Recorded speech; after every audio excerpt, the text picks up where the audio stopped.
নমস্কার। স্বরচিত কবিতা আবৃত্তি। কবিতা ভগবানে বয়, কুমুদ চক্রবর্তী।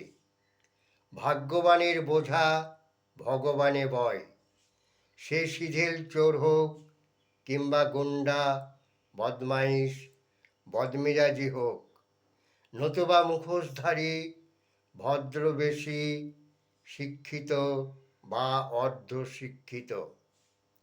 শয়তানের নিত্য নতুন শয়তানি তবু, ভাগ্যবানের বোঝা ভগবানে বয়, সে চরিত্রহীন ঠগবাজ কিংবা মানুষের সাথে যতই উচ্ছৃঙ্খল আচরণ করুক না কেন, অন্যের হকের জিনিস অন্যায়ে হাতিয়ে নিক, ঠিক তাকে রক্ষা করে দেয়, পার পেয়ে যায়, যতই তার পাপের ঘোড়া পুরোপুরি হোক। নমস্কার।